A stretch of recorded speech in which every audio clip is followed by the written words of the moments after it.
क्या कभी आपने सोचा है कि अधिकार की चाहत और सुरक्षा की चिंता किस तरह किसी को अंदर से तोड़ देती है? यह कहानी टॉमी नाम के एक कुत्ते की है जो आराम और ताकत पाने के लिए भटकता है, लेकिन अंत में उसी चिंता में खो जाता है। चलिए जानते हैं कैसे अधिकार की लालसा उसे विनाश तक ले जाती है। टॉमी यूं देखने में तो बहुत तगड़ा था। भूकता तो सुनने वाले के कानों के पर्दे फट जाते। डील डॉल भी ऐसा कि अंधेरी रात में उस पर गधे का भ्रम हो जाता। लेकिन उसकी श्वानोचित वीरता किसी संग्राम क्षेत्र में प्रमाणित न होती थी। दो चार दफे जब बाजार के लेडियों ने उसे चुनौती दी तो वह उनका गर्वमर्दन करने के लिए मैदान में आया, और देखने वालों का कहना है कि जब तक लड़ा जीवट से लड़ा, नखों और दांतों से ज्यादा चोटें उसकी दुम ने की। निश्चित रूप से नहीं कहा जा सकता कि मैदान किसके हाथ रहा, किंतु जब उस दल को कुमक मंगानी पड़ी तो रणशास्त्रा के नियमों के अनुसार विजय का श्रेय टॉमी ही को देना उचित न्यायानुकूल जान पड़ता है। टॉमी ने उस अवसर पर कौशल से काम लिया और दांत निकाल दिए जो संधि की याचना थी, किंतु तब से उसने ऐसे सन्नीति विहीन प्रतिद्वंद्वियों के मुंह लगना उचित न समझा।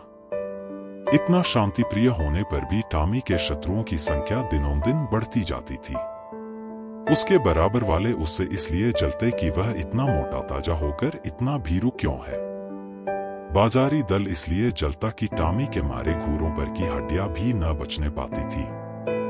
वह घड़ी रात रहे उठता और हलवाइयों की दुकानों के सामने के दोने और पत्तल कसाईखाने के सामने की हड्डियां और चीचड़े चबा डालता। अतएव इतने शत्रुओं के बीच में रहकर टॉमी का जीवन संकटमय होता जाता था।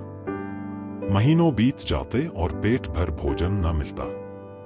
दो तीन बार उसे मनमाने भोजन करने की ऐसी प्रबल उत्कंठा हुई कि उसने संदिग्ध साधनों द्वारा उसको पूरा करने की चेष्टा की, पर जब परिणाम आशा के प्रतिकूल हुआ और स्वादिष्ट पदार्थों के बदले अरुचिकर दुर्ग्राह्य वस्तुएं भरपेट खाने को मिलीं, जिससे पेट के बदले कई दिन तक पीठ में विषम वेदना होती रही, तो उसने विवश होकर फिर सन्मार्ग का आश्रय लिया।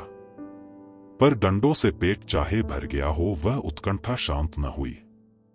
वह किसी ऐसी जगह जाना चाहता था जहां खूब शिकार मिले, खरगोश हिरन भेड़ों के बच्चे मैदानों में विचर रहे हों और उनका कोई मालिक न हो, जहां किसी प्रतिद्वंद्वी की गंध तक न हो, आराम करने को सघन वृक्षों की छाया हो, पीने को नदी का पवित्र जल। वहां मनमाना शिकार करूं, खाऊं और मीठी नींद सोऊं।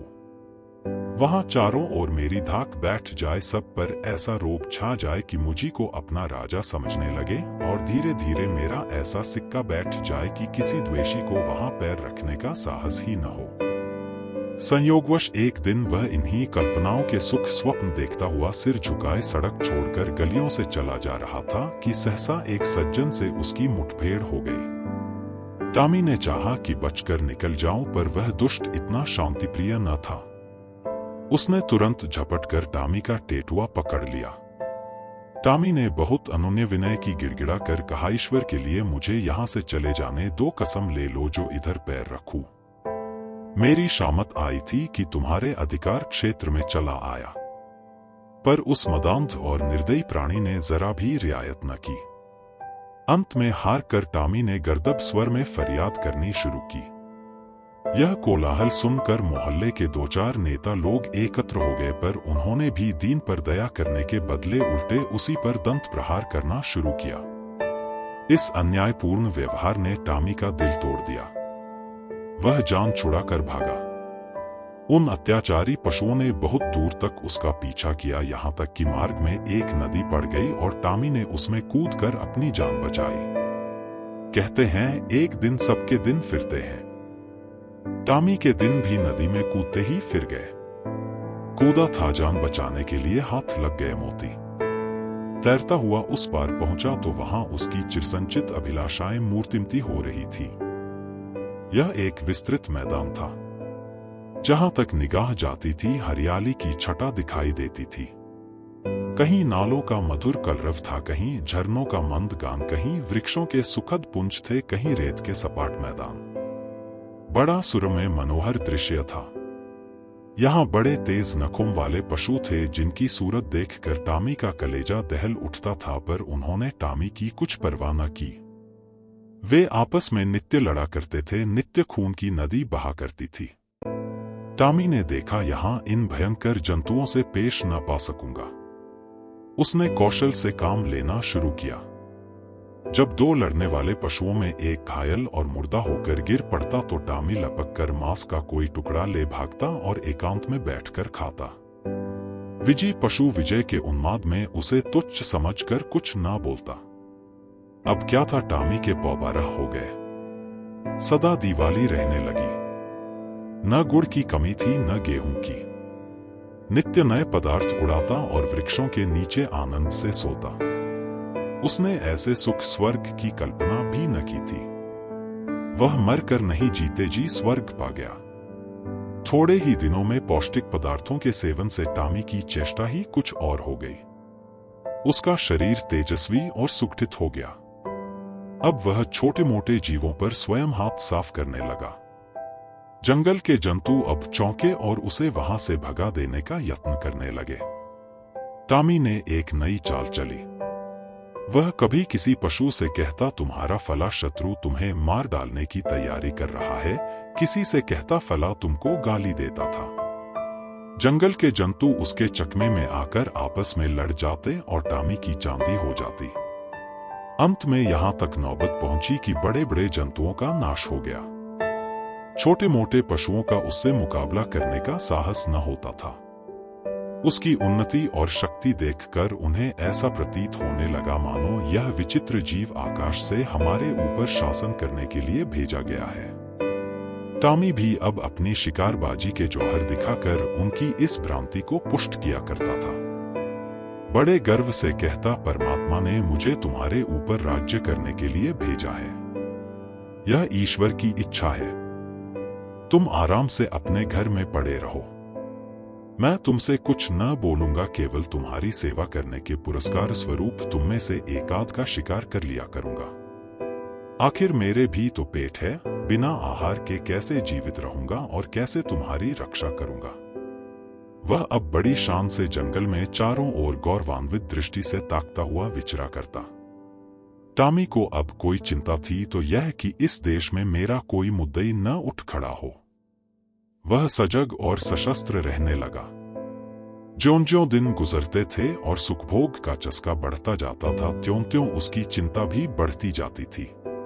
बस अब बहुधा रात को चौंक पड़ता और किसी अज्ञात शत्रु के पीछे दौड़ता।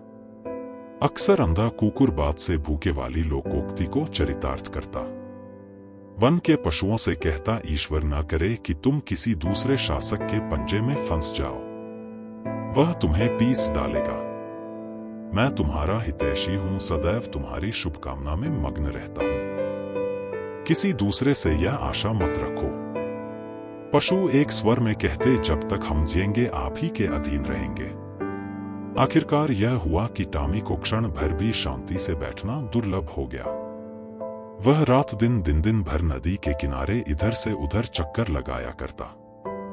दौड़ते दौड़ते हाफने लगता, बेदम हो जाता, मगर चित्त को शांति न मिलती। कहीं कोई शत्रु न घुस आए। लेकिन क्वार का महीना आया तो टॉमी का चित्त एक बार फिर अपने पुराने सहचरी से मिलने के लिए लालायित होने लगा। वह अपने मन को किसी भांति रोक न सका। वह दिन याद आया जब वह दो चार मित्रों के साथ किसी प्रेमिका के पीछे गली गली और कूचे कूचे में चक्कर लगाता था। दो चार दिन तो उसने सब्र किया, पर अंत में आवेग इतना प्रबल हुआ कि वह तकदीर ठोंक कर खड़ा हुआ। उसे अब अपने तेज और बल पर अभिमान भी था। दो चार को तो वही मजा चखा सकता था, किंतु नदी के इस पार आते ही उसका आत्मविश्वास प्रातःकाल के दम के समान फटने लगा। उसकी चाल मंद पड़ गई, आप ही आप सिर झुक गया, दुम सिकुड़ गए। मगर एक प्रेमिका को आते देखकर वह विह्वल हो उठा, उसके पीछे हो लिया। प्रेमिका को उसकी वह कुचेष्टा अप्रिय लगी। उसने तीव्र स्वर से उसकी अवहेलना की। उसकी आवाज सुनते ही उसके कई प्रेमी आ पहुंचे और टॉमी को वहां देखते ही जामे से बाहर हो गए। टॉमी सिटपिटा गया।